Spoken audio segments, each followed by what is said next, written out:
zamanlar adımı pıçıldayan o dodaqlar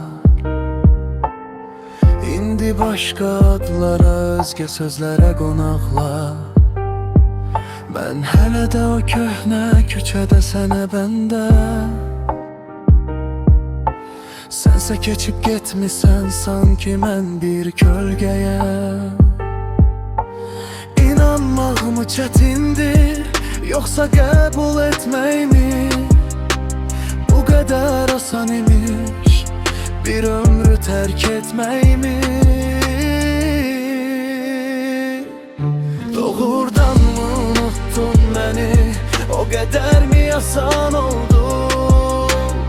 Bütün o xatirələr, o güllər tək mi soldu? Gözlərin baxacaqmı başqasına, mən kimi?